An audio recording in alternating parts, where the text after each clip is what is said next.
Hello friends, आपल्या सर्वांची आवडती मालिका तू ही रे माझा मितवा या मालिकेच्या आजच्या बुधवार 5 ऑगस्टच्या एपिसोडमध्ये एकानंतर एक धमाकेदार ट्विस्ट आले आहेत. फ्रेंड्स, आजचा एपिसोड खूप भारी होता. मग नेमकं घडलंय तरी काय? फ्रेंड्स, असं वाटतंय की आता वल्लरीच्या पापांचा घडा भरलाय. वल्लरीचा शेवट जवळ आलाय. कारण वल्लरीने जेथे रमाकांतचा मोबाईल लपून ठेवला होता तो मोबाईलसुद्धा अर्णव आणि ईश्वरीच्या हाती लागलाय आणि वल्लरीच्या हातातली तुटलेली बांगडी सुद्धा ईश्वरी आणि अर्णवला सापडली आहे. आणि आता ईश्वरी वल्लरीवर संशय घेतीये. वल्लरीचा या सगळ्या प्रकरणात हात आहे की नाही हे शोधून काढण्याचा प्रयत्न करतीये. आणि आता वल्लरीची लवकरच वाट लागणार. वल्लरी ही फासावर लटकणार एवढं मात्र खरं. मग हे सगळं नेमकं घडलं तरी कसं हे जाणून घेण्यासाठी हा व्हिडिओ शेवटपर्यंत नक्की पहा. फ्रेंड्स, आजच्या एपिसोडच्या सुरुवातीलाच अर्णव, आकाश आणि शिर्के या गुंडांबरोबर देत दनादन मारामारी करत असतात. आणि इकडे मंजुळा गाडीत बसल्या बसल्या अर्णव दादा मध्ये या, मारामारी करू नका, अर्णव दादा ऐका ना, अशी तिची बडबड सुरू असते. पण इकडे मारामारी करताना या तिघांना काही ऐकू येत नाही. आणि तेवढ्यात चौथा गुंड तेथे पोहोचतो आणि मंजुळाला गाडीतून बाहेर खेचतो. मंजुळाच्या डोक्याला बंदूक लावतो आणि जोरात ओरडतो, सोडा माझ्या माणसांना, नाहीतर याला इथे संपून टाकेन. अर्णव, आकाश, शिर्के मागे वळून पाहतात आणि चक्क मंजुळाच्या डोक्याला बंदूक लावली आहे गुंडाने हे पाहून त्यांना मोठा धक्काच बसतो. अर्णव आणि सगळेजण या गुंडांना सोडून देतात आणि म्हणतात, सोड मंजुळाला, सोड तिला, तिला काय झालं तर तुम्हाला सोडणार नाही. परंतु हा गुंड काही घाबरत नाही आणि मंजुळाच्या डोक्याला बंदूक लावून आपल्या गाडीच्या दिशेने येत असतो. अर्णव त्याला समजावून सांगतो, सोड तिला, मी तुला शोधून काढेल, सोडणार नाही. परंतु हे गुंड काही ऐकत नाही. मंजुळाला गाडीत बसवतात, किडनॅप करून घेऊन जातात. अर्णव, आकाश, शिर्केला जबर धक्का बसतो. अर्णव डोक्याला हात लावतो पण वेळ निघून गेलेली असते. अर्णव, आकाश, शिर्के सगळे पोलीस स्टेशनला पोहोचतात आणि अर्णव इन्स्पेक्टरवर खूप चिडलेला असतो. इन्स्पेक्टरला जाब विचारतो, इन्स्पेक्टर, हे सगळं शहरात काय होतंय? आमच्या नजरेसमोर गन पॉइंटवर ठेवून त्या मंजुळाला किडनॅप करून नेलं.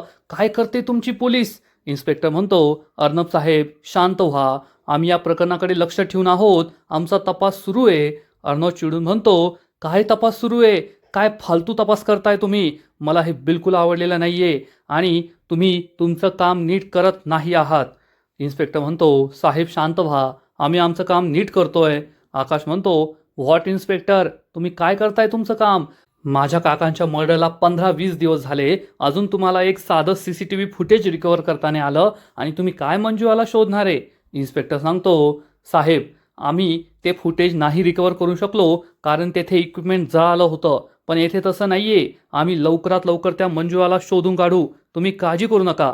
आकाश म्हणतो, मंजुळा या केसमधली एकमेव आय विटनेस आहे, तिला लवकरात लवकर शोधा म्हणजे तो खुनी सापडेल आणि हे सगळं संपेल. इन्स्पेक्टर म्हणतो, हो अर्णव साहेब, आकाश साहेब, आम्ही त्यासाठीच प्रयत्न करतोय. आम्ही आमची स्पेशल टीम अपॉइंट केली आहे. आम्ही एकदम प्रायोरिटीवर या केसला हँडल करतोय. तुम्ही पॅनिक होऊ नका, सगळं काही करू आम्ही. तुम्ही आता घरी जा बरं. शिर्के साहेब यांना घरी जायला सांगा, आपण सगळं बोलूया, डिस्कस करूया. शिर्के म्हणतो, हो सर, तुम्ही दोघे घरी जा, मी फॉलोअप घेतो. अर्णव आणि आकाश हे तेथून निघून जातात आणि इन्स्पेक्टर आपलं काम सुरू करतो. थोड्या वेळानंतर अर्णव, आकाश मंजुळाच्या घरी आलेले असतात. मंजुळाच्या घरी तिचे म्हातारे वडील असतात. मंजुळा किडनॅप झाली आहे हे समजल्यावर त्यांना जबर धक्का बसतो. ते अर्णवसमोर गयावया करतात, साहेब तुम्ही खूप मोठी माणसं आहात, पण माझी मंजुळा एकुलते एक आधार आहे माझा, तिलाच किडनॅप केलंय गुंडांनी, आता माझं काय होईल? साहेब तिला वाचवा. असं म्हणून मंजुळाचे वडील हात जोडून रडू लागतात. अर्णव त्यांना शांत करतो, खाली बसवतो. मंजुळाचे वडील सांगतात, मंजुळाचं तुमच्या दोघांवर खूप प्रेम आहे. जेव्हा तुम्ही स्पर्धेत खेळत होता रोज ती देवासमोर दिवा लावायची आणि जेव्हा तिला कळलं की फॅन मीट आहे तेव्हा ती तुमच्या घरी तुम्हाला भेटायला आली आणि हे सगळं घडलं. साहेब तुम्ही देव आहात, मोठी माणसं आहात, काही पण करू शकता. माझ्या मंजुळाला शोधा, ती माझा एकमेव आधार आहे, तिला काही झालं तर मी नाही जगू शकणार साहेब. असं म्हणून मंजुळाचे वडील हात जोडून गयावया करतात, रडू लागतात. आणि मग अर्णव त्यांना वचन देतो, मी तुम्हाला वचन देतो, तुमच्या मुलीच्या केसालाही धक्का लागणार नाही, मी तिला सुखरूप तुमच्या घरी आणून सोडेल. आणि अर्णव आणि आकाश तेथून निघून जातात. थोड्याच वेळात हे दोघे घरी पोहोचतात आणि घरी आल्यावर सगळ्यांना झालेला प्रकार सांगतात. मंजुळा किडनॅप झाली हे ऐकून सगळ्यांना जबर धक्का बसतो. फक्त मामी खुश असते. आणि मग आकाश झालेला सगळा प्रकार सांगतो की आम्ही गाडीने चाललो, गुंडांनी गाडी अडवली, मारामारी झाली. मग एका गुंडाने मंजुळाच्या डोक्याला बंदूक लावली आणि गुंड तिला किडनॅप करून घेऊन गेले. आजी म्हणते, अरे देवा, हे सगळं काय होतंय काही कळतच नाहीये. अर्णवला, आकाशला खूप टेन्शन आलेलं असतं. ईश्वरी मात्र वेगळाच विचार करत असते आणि ईश्वरी म्हणते, सर मला एक गोष्ट खटकतीये. मंजुळा आपल्या घरी आली, मंजुळाने फक्त आपल्या कुटुंबातील लोकांना सगळं सत्य सांगितलं. तुम्ही तिला लगेच पोलीस स्टेशनला घेऊन गेले. मग गुंडांना कसं कळलं की तुम्ही मंजुळाला पोलीस स्टेशनला घेऊन जाताय? ही बातमी घरातूनच लीक झालीये, बाहेर कोणाला कशी कळली? हे ऐकून आकाश, अर्णव, अंजली, मामा या सगळ्यांना जबर धक्का बसतो. वल्लरीच्या तर पायाखालची जमीन सरकते. सगळ्यांना शंका येते, ईश्वरी एकदम बरोबर बोलतीये. आणि वल्लरी विचार करते, अरे देवा, मी वेळेवर त्या उदयकांतला सांगितलं म्हणून ती मंजुळा त्याच्या ताब्यात सापडली. पण या ईश्वरीचं काय करू? हिचं डोकं तर जास्तच चालतंय. आता या ईश्वरीला गप्प बसवावं लागेल, त्यासाठी काहीतरी करावं लागेल असा विचार वल्लरी करते. आणि तेवढ्यात अंजली म्हणते, ईश्वरीचं मला पटतंय, ईश्वरीच्या बोलण्यात पॉईंट आहे. ही बातमी घराबाहेर कशी पडली? सगळे हाच विचार करत असतात. तेवढ्यात नम्रता म्हणते, पण आपल्या घरातलं तर कुणी अशी बाहेर बातमी देणार नाही. वल्लरी म्हणते, अरे वा, माझ्या बिंडोक सुनेने वेळेवर डोकं वापरलंय. आणि मग वल्लरी म्हणते, ईश्वरी तुला काय म्हणायचंय? आपल्या घरातील एखाद्या व्यक्तीने बाहेर बातमी दिली का? तुझा आमच्यावर संशय आहे का? ईश्वरी म्हणते, नाही, पण मला ही गोष्ट खटकतीये. घरातून बातमी बाहेर कशी पडली? वल्लरी चिडून म्हणते, मी सांगितली बातमी म्हणजे आम्ही आहोत, आम्ही या घराचं वाटोळं करायला निघालोय. तुझा काय आमच्यावर संशय आहे का? तुझी अशी बोलण्याची हिंमत तरी कशी झाली? मामा म्हणतो, वल्लरी तू गप्प बस, ती बोलतीये ना, तिला बोलू दे ना. वल्लरी म्हणते, चुकीचं बोलतीये ती, म्हणून मी तिला गप्प बसवतीये. तिचा काय आपल्यावर संशय काय? आपण सगळ्यांनी बाहेर बातमी दिली काय? म्हणजे ती शहाणी आणि आपण येडे का? ईश्वरी म्हणते, मामी शांत व्हा, मी घरातील लोकांवर संशय घेत नाहीये. मला फक्त एवढं म्हणायचं आहे की आपल्या घरात कोणाचं तरी बारीक लक्ष आहे, आपल्या कुटुंबियांवर कुणीतरी बारीक लक्ष ठेवू नये म्हणून ही बातमी बाहेर लीक झाली. मामी गप्प बसते आणि घरातील सगळ्यांना सुद्धा हे पटतं की ही बातमी बाहेर गेली तरी कशी? याचा अर्थ कुणीतरी आपल्यावर बारीक लक्ष ठेवून आहे अशी शंका सगळ्यांना येते. आणि मग थोड्या वेळानंतर वल्लरी ही घराबाहेर आलेली असते आणि वल्लरीच्या हातामध्ये रमाकांतचा मोबाईल असतो. आता रमाकांतचा मोबाईल वल्लरीकडे कसा आला? तर कदाचित हा मोबाईल जेव्हा उदयकांत आणि वल्लरीने रमाकांतला किडनॅप केलं होतं पहिल्यांदा स्पर्धेच्या आधी, तेव्हा तिच्याकडे आला असेल. आणि वल्लरी म्हणते की या मोबाईलमध्ये माझ्या विरुद्ध सगळे पुरावे आहेत, हा मोबाईल मला नष्ट करावा लागेल. पण तेव्हा उदयकांतने चेक केलं होतं तर या मोबाईलमध्ये काहीही नव्हतं. रमाकांत म्हणाला होता की मी पुरावे दुसरीकडे लपवले आहेत. आता या फोनमध्ये पुरावे कसे आले हे वल्लरीलाच माहीत.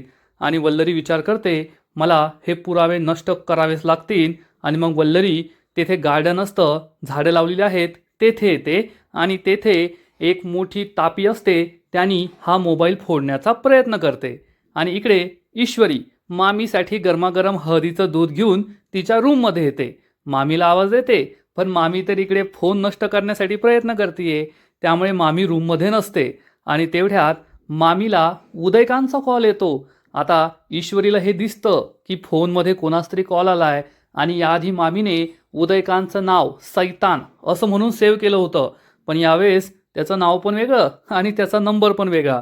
ईश्वरी विचार करते, कोणाचा फोन असेल? मामी कुठे गेल्या? अर्जंट फोन असेल तर. आणि असा विचार करून ती मामीला फोन द्यायचं ठरवते. आणि इकडे अर्णव शिर्केशी बोलत असतो. शिर्केला विचारतो, मंजुळाचा काही पत्ता लागला का? शिर्के सांगतो, नाही सर, काहीच पत्ता लागला नाही. तसं पण या मालिकेतले पोलीस काहीच कामाचे नाहीये, त्यांना कधीच काही पत्ता लागत नाही. अर्णव म्हणतो, शिर्के काय करताय तुम्ही? मी मंजुळाच्या वडिलांना प्रॉमिस केलंय की मी मंजुळाला शोधून काढेल, शोधा तिला लवकरात लवकर. शिर्के म्हणतो, हो सर, तुम्ही टेन्शन घेऊ नका, मी फॉलोअप घेतोय, आपण तिला लवकरच शोधून काढू. शिर्के फोन कट करतो. अर्णवला खूप टेन्शन येतं की आता काय करायचं, मंजुळाला कसं शोधायचं. आणि इकडे उदयकांत हा वल्लरीला कॉल करत असतो, पण वल्लरीचा फोन ईश्वरीच्या हातात असतो. उदयकांत चिडून म्हणतो, ही वल्लरी ना कधीच वेळेवर फोन उचलत नाही. कोठे कलमडली आहे काय माहीत. आणि इकडे वल्लरीची मेहनत सुरू असते. फोन फोडून झालेला असतो. मग हा फोन तिला जमिनीत गाडायचा असतो. ती जमिनीत थोडासा खड्डा करते, परंतु त्याच वेळेस तिच्या हाताला बांगडी लागते. ही बांगडी तुटते. अर्धी बांगडी ही या खड्ड्यात जाऊन पडते. वल्लरी हा मोबाईल पुरते आणि ती तेथून मागे फिरणार इतक्यात ईश्वरी तिच्या समोर उभी राहते. ईश्वरीला पाहून वल्लरी खूप घाबरते. ईश्वरी विचारते, मामी तुम्ही येथे काय करताय? मामी म्हणते, काही नाही, मी अशीच येथे आले होते. ईश्वरी सांगते, हा तुमचा फोन वाजतोय म्हणून तुम्हाला फोन द्यायला मी आले होते. वल्लरी हा फोन तिच्या हातून घेते. तेवढ्यात ईश्वरीला दिसतं की वल्लरीच्या हातातली बांगडी तुटली आहे आणि वल्लरीच्या हातातून रक्त येत आहे. ईश्वरी म्हणते, मामी हे काय झालं? रक्त येत आहे हातातून.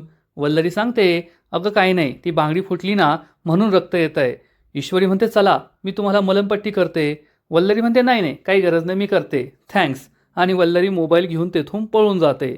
पण ईश्वरीच्या मनात शंका येते की मामी येथे काय करत होती आणि अचानक तिच्या हाताला असं कसं लागलं. पण वल्लरी ही तिच्यासाठी देव माणूस आहे, त्यामुळे वल्लरीवर तिला कसलाही संशय येत नाही. ईश्वरी हा विषय तेथेच सोडून देते. आणि मग थोड्या वेळानंतर अर्णव आणि ईश्वरी हे दोघे रूममध्ये झोपलेले असतात. दोघे गाढ झोपी गेलेले असतात. पण अर्णवला ताप आलेला असतो. त्याचं अंग गरम असतं. त्याला थंडी वाजत असते. त्यामुळे तो चुळबुळ करतो आणि हे ईश्वरीच्या लक्षात येतं की अर्णव चुळबुळ करतोय. त्यामुळे ईश्वरी ही अर्णवचा हात पाहते. त्याच्या डोक्याला हात लावते. तेव्हा ईश्वरीला समजतं की अर्णवची तब्येत बरी नाही आहे. अर्णव आजारी आहे. आणि अर्णव आजारी आहे म्हटल्यावर शांत बसेल ती ईश्वरी कसली. ईश्वरी लगेच झोपेतून उठते आणि अर्णवला ताप आहे त्यामुळे ती 1-2 वाट्या घेऊन येते, पाणी घेऊन येते आणि मुलतानी मिट्टी ही कालवते आणि त्यानंतर अर्णवच्या पायाला या मुलतानी मिट्टीचा लेप देत असते. अर्णवला लगेच जाग येते. अर्णव विचारतो, मिस इंदोर हे काय करतेस तू? ईश्वरी सांगते, सर तुमची खूप दगदग झाली आहे म्हणून तुम्हाला ताप आला आहे. तुमचं अंग गरम आहे. तुमच्या पायाला मुलतानी मिट्टी लावून देते. तुमचा ताप कमी होईल, शांत झोप येईल, तुम्हाला बरं वाटेल तुम्हाला. अर्णव म्हणतो, नाही नाही मिस इंदोर, माझ्या पायाला प्लीज हात लावू नकोस, प्लीज प्लीज नको करूस. ईश्वरी म्हणते, सर गप्प बसा. माझ्या पायाला लागलं होतं तेव्हा तुम्ही नव्हतं केलं का? आता गप्प बसा, शांत झोपा. अर्णवचा नाईलाज होतो. अर्णव झोपतो. ईश्वरी त्याच्या पायाला मुलतानी मिट्टीचा लेप लावून देते, ज्यामुळे अर्णवचा ताप कमी होईल, त्याला बरं वाटेल. आणि मग अर्णव शांत झोपतो. पाहता पाहता दुसरा दिवस उजाडतो. हॉलमध्ये मामा, आजी, अंजली बसलेले असतात आणि तेवढ्यात ईश्वरी आणि अर्णव खाली येतात. मामा आजीला सांगतो, आई ईश्वरी अर्णव आले आहेत. आजी या दोघांना बसायला सांगते. अर्णव विचारतो, काय झाले आजी? आजी ही अर्णवला सांगते, अर्णव आता खूप दिवस झाले आहेत, आपण रमाकांत रावांच्या अस्थींचं विसर्जन करायला पाहिजे. जास्त दिवस अस्थी या घरात ठेवू नये. अर्णव म्हणतो, ठीक आहे ना, मग तू जसं म्हणशील तसं. काय रिच्युअल्स करायच्या असतील त्या सांग, मी अगदी तसंच करेल. आजी म्हणते, कसं आहे अर्णव, काही लोक अस्थींचं विसर्जन वाराणसीला करतात, काही जण नाशिकला करतात. नाशिकच्या एका गुरुजींचा नंबर आहे माझ्याकडे, मी त्यांच्याशी बोलून घेते आणि मग तू आणि ईश्वरी नाशिकला जाऊन अस्थींचं विसर्जन करून या. अर्णव म्हणतो, चालेल ना, चालेल, जाऊ आम्ही दोघे. पण तेवढ्यात ईश्वरी म्हणते, नाही मला तुम्हाला एक गोष्ट सांगायची आहे. आजी विचारते, काय? तर ईश्वरी सांगते, अस्थी विसर्जनाबद्दल बाबांची एक शेवटची इच्छा होती जी त्यांनी मला जाण्याआधी सांगितली होती. हे ऐकून सगळ्यांनाच आश्चर्य वाटतं आणि ईश्वरीला आठवतं की रमाकांतने तिला एकदा सांगितलं होतं, ईश्वरी माझी एक शेवटची इच्छा आहे, ती पूर्ण करशील का? मी गेल्यानंतर माझ्या अस्थींचं विसर्जन एखाद्या नदीत, गंगेत, समुद्रात किंवा एखाद्या जलप्रवाहात करू नका, तर माझ्या अस्थींचं विसर्जन हे आपल्या या घरामध्येच झाडाझुडपांजवळ करा. तेवढंच मेल्यानंतरसुद्धा त्या सजीव झाडाझुडपांच्या कामाला मी आलो असं मला वाटत राहील. आणि मी जेव्हा माझ्या मुलांना गरज होती तेव्हा त्यांना अर्ध्यावर सोडून निघून गेलो होतो. अर्ध्यावर माझा संसार, मुलांना सोडून निघून गेलो होतो. परंतु कमीत कमी मेल्यानंतर तरी मला माझ्या कुटुंबाबरोबरच राहायचं आहे. येथे इतक्या वर्षानंतर परत आल्यावर मला हे घर, ही माणसं सोडून कोठेच जायचं नाही आहे. त्यामुळे माझ्या अस्थींचं विसर्जन या घरातच करा, या झाडाझुडपातच करा. मला हे घर सोडून कोठेच जायचं नाही आहे. ईश्वरी सगळ्यांना सांगते, बाबांची हीच शेवटची इच्छा होती, की त्यांच्या अस्थींचं विसर्जन या घरातच, या घराच्या आवारात करायला हवं. त्यांना एखाद्या नदीत, जलप्रवाहात अस्थींचं विसर्जन करायचं नव्हतं. हे ऐकून घरातील सगळ्यांना जबर धक्का बसतो. ईश्वरी म्हणते की मला असं वाटतं की आपण बाबांची इच्छा पूर्ण करायला हवी. बाबा इतक्या वर्षानंतर या घरी परत आले होते, आपल्या प्रेमाच्या माणसांबरोबर परत आले होते आणि त्यांची हीच इच्छा होती की माझ्या चिंटू आणि अंजलीपासून मला दूर जायचं नाही आहे, मला नेहमी त्यांच्याबरोबरच राहायचं आहे. हे ऐकून आजी खूप इमोशनल होते, ढसाढसा रडू लागते. अर्णव आणि अंजलीला सुद्धा वाईट वाटतं. ईश्वरी ही आजीला सावरते. आजी शांत व्हा. आजी म्हणते माझं आयुष्य किती वाईट आहे ना, भरल्या सोन्यासारख्या संसारातून माझी सात्विका हे जग सोडून गेली आणि आता मला जिवंतपणीच माझ्या जावयाचं सुद्धा अस्थि विसर्जन पाहावं लागतंय. आजी ढसाढसा रडू लागते. ईश्वरी तिला शांत करते. मामा म्हणतो आई शांत हो, जास्त त्रास करून घेऊ नकोस. पण आजी रडतच असते. अंजली आजीजवळ येते, आजीला शांत करते. पण अंजलीच्याही डोळ्यात पाणी येतं, अर्णवच्या सुद्धा डोळ्यात पाणी येतं. तोही डोक्याला हात लावून बसतो. मामा त्याला सावरतो. ईश्वरी खूप दुःखी होते आणि मग थोड्या वेळानंतर अर्णवच्या हातामध्ये रमाकांतच्या अस्थी असतात. अर्णव, ईश्वरी, मामा, आजी, अंजली सगळे घराबाहेर असतात आणि अर्णव म्हणतो आजी बाबांच्या शेवटच्या इच्छेप्रमाणे आपण त्यांच्या अस्थि विसर्जन या गार्डनमध्येच करूया, आम्ही येतो. असं म्हणून ईश्वरी आणि अर्णव पुढे जातात. आजी, मामा आणि अंजली हे तिघेही घरामध्ये निघून जातात. ईश्वरी आणि अर्णव जेथे झाडं लावलेले असतात आणि काल रात्री जेथे वल्लरीने रमाकांतचा मोबाईल पुरून ठेवलाय त्याच ठिकाणी येतात आणि ईश्वरी अर्णवला म्हणते सर तुमच्या बाबांना स्मरण करा आणि त्यांना सांगा की मी तुम्हाला माफ केलंय. आता माझ्या मनात तुमच्याबद्दल कोणताही राग रुसवा नाहीये. अर्णव आपले डोळे बंद करतो आणि बाबांना हेच सांगतो. मग तेथे एक फावडं असतं. या फावड्याने अर्णव तेथील जमीन खोदायला सुरुवात करतो आणि जमीन खोदता खोदता ईश्वरीचं लक्ष एखाद्या मोबाईलसारख्या वस्तूवर जातं. ईश्वरी म्हणते सर थांबा थांबा. अर्णव थांबतो. ईश्वरी म्हणते सर ते काय आहे? आणि अर्णव हा मोबाईल बाहेर काढतो. मोबाईल पाहून ईश्वरी आणि अर्णवला मोठा धक्काच बसतो. अर्णव ईश्वरीच्या हातात हा मोबाईल देतो आणि विचारतो कोणाचा मोबाईल असेल हा? ईश्वरी हा मोबाईल निरखून पाहते आणि सांगते सर हा तर बाबांचा फोन आहे.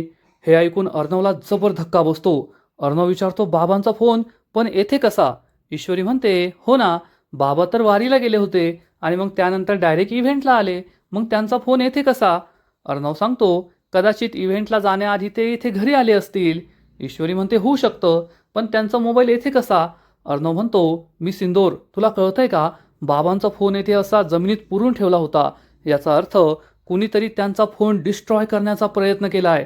म्हणजे बाबा हे वारीला गेले होते की नाही माहीत नाही, त्यांना कुणी किडनॅप केलं होतं का, कुणी पकडून ठेवलं होतं का?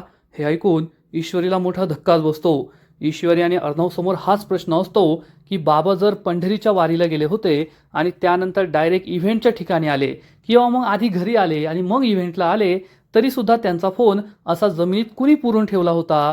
म्हणजे त्यांचा फोन डिस्ट्रॉय करण्याचा कुणीतरी प्रयत्न करतंय.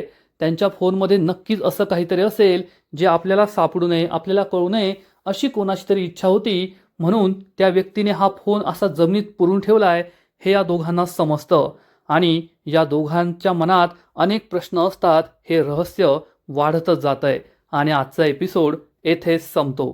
फ्रेंड्स, तूही रे माझा मितवा या मालिकेचा आजचा एपिसोड खरंच खूप भारी होता, इंटरेस्टिंग होता. रमाकांतच्या मृत्यूबद्दलचे रहस्य हळूहळू उलगडत चाललंय आणि वल्लरी फसत चाललीये एवढं मात्र नक्की. आजचा एपिसोड तर भारी होता, पण या मालिकेचा पुढील एपिसोड आणखीन भारी असणारे, आणखीन मोठा ट्विस्ट या मालिकेत येणारे. मग नेमकं घडणार तरी काय? तर या मालिकेच्या पुढील एपिसोडमध्ये आपण पाहू. ईश्वरी अर्णवला सांगेल सर आणखीन खोदा. अर्णव आणखीन खोदणार तर तेथे चक्क मामीची तुटलेली बांगडी सापडणार आणि ही बांगडी पाहताच ईश्वरी ओळखेल की काल रात्री मामीच्या हाताला लागलं होतं आणि ही मामीचीच बांगडी आहे. ईश्वरीला जबर धक्का बसेल. ईश्वरी अर्णवला काही सांगणार नाही, पण बाबांचा फोन आणि मामीची बांगडी याचा काय संबंध आहे हाच प्रश्न ईश्वरीला पडणार आणि ईश्वरी हे रहस्य शोधून काढायचं ठरवेल. मग ईश्वरी मामीच्या रूममध्ये येईल आणि मामीला विचारणार मामी तुमच्या बांगड्या दाखवा बरं, मला आहे ना अगदी तुमच्यासारख्याच बांगड्या खरेदी करायच्या आहे. ईश्वरी मामीच्या हातात पाहणार तर मामीच्या हाताला काल रात्री जी जखम झालेली असेल ती जखम असणार आणि ईश्वरी विचारेल, मामी ही जखम तर काल रात्री झाली ना, मग काल रात्री ही जखम कशी झाली? मामी चांगलीच घाबरणार. मग आता ईश्वरीला खूप दिवसानंतर मामीवर संशय आलाय. आजपर्यंत या घरात मामीने इतके कांड केले आहेत, पण ईश्वरीला कधीच मामीवर संशय नाही आला.